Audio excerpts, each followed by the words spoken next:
Bismillahirrahmanirrahim. Assalamualaikum warahmatullahi wabarakatuh. Guys, alhamdulillah gue lagi berdiri tepat di belakang gue ini adalah Senggigi View. Tahu Senggigi? Ini wilayah Lombok ya, Nusa Tenggara Barat.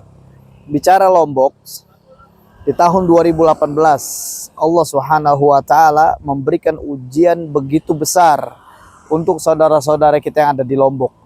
Mulai dari 29 Juli, 15 Agustus, dan 19 Agustus. Terjadi gempa besar 7 skala Richter. Artinya ini musibah besar yang dialami saudara-saudara kita yang ada di Lombok khususnya, dan kita kaum muslimin yang ada di Indonesia umumnya. Kenapa? Karena ketika kita saudara sedang mengalami kesulitan, kesusahan, ujian, kita sesama muslim bagaikan satu tubuh. Kita pun akan merasakan itu. Tapi alhamdulillah sekarang kalau lihat dan datang ke Lombok, terlihat Lombok sudah bangkit, guys. Ya, tentunya dengan pemandangan-pemandangan indah di sana, ya. Bagaimana Allah Subhanahu wa taala menciptakan alam semesta ini yang begitu indah, guys. Ini bukti Allah itu ada. Ini lagi ramai di kondisi kita saat ini kaum muslimin. Banyak subhat yang ada di sekitaran kaum muslimin. Bahkan banyak orang-orang yang mereka merasa Allah tuh nggak ada. Allah itu, Tuhan itu nggak ada. Subhanallah. Ini ada kisah yang cukup viral di media-media sosial tentang seorang tukang cukur dan seorang ateis yang dia bertemu berdua. Kata seorang ateis yang dia nggak percaya adanya Tuhan bilang, Allah tuh nggak ada loh, Tuhan tuh nggak ada. Terus kata tukang cukur dengan bangganya bilang, Tuhan itu ada. Kalau memang lu bilang Tuhan nggak ada, ini buktinya alam semesta yang lu rasain, ini bukti adanya Tuhan.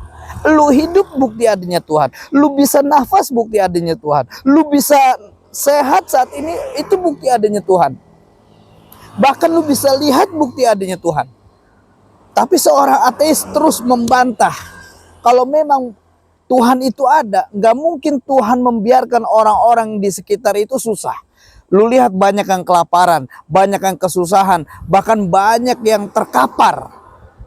Makanya gue bilang Tuhan tuh nggak ada. Terus kata tukang cukur bilang begini ke seorang ateis. Oke, kalau emang lu bilang nggak ada Tuhan, ikut gua, lihat di luar sana. Itu ada orang yang rambutnya acak-acakan. Dia gondrong semraut.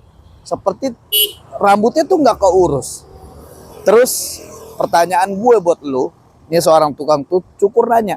Gue nanya sama lu, seorang ateis. Kalau emang lu pengen bilang nggak ada Tuhan, nggak ada tukang cukur, buktinya gue ada. Terus lu bisa jawab apa?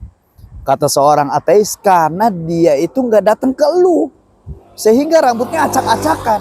Karena dia nggak datang ke lu buat cukur, ya udah, beginilah kondisinya. Begitupun lu, kata tukang cukur. Begitupun lu, kalau lu nggak datengin Tuhan lu, mereka yang susah nggak datengin Tuhannya, maka disinilah Allah nggak akan datang ke mereka.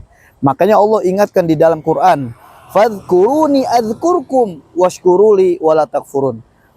Maka ingatlah aku akan ingat kalian. Sebuah pesan di dalam kisah ini bahwasanya Allah itu ada, Allah itu senantiasa memberikan pertolongannya kepada kita.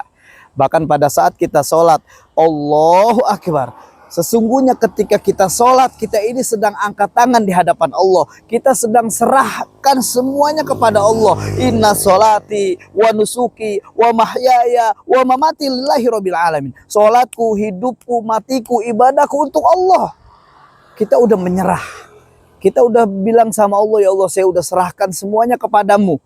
Makanya ketika kita angkat tangan, Allahu Akbar, maka di sini Allah akan turun tangan. Selangkah kita merapat kepada Allah, mendekat kepada Allah, 1000 langkah Allah akan mendekat kepada kita, melangkah kepada kita. Oleh karenanya jangan tinggalin Allah supaya hidup lu terus terarah.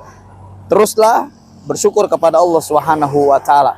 Selamat buat kita kaum muslimin yang saat ini Allah masih jaga kita dengan hidayah-hidayah yang sampai detik ini masih ada di dalam diri kita bersama. Lombok bangkit dan kita juga harus bangkit, senantiasa dekatkan diri kita kepada Allah Subhanahu wa taala. Barakallahu fikum wa faqakumullah. Assalamualaikum warahmatullahi wabarakatuh.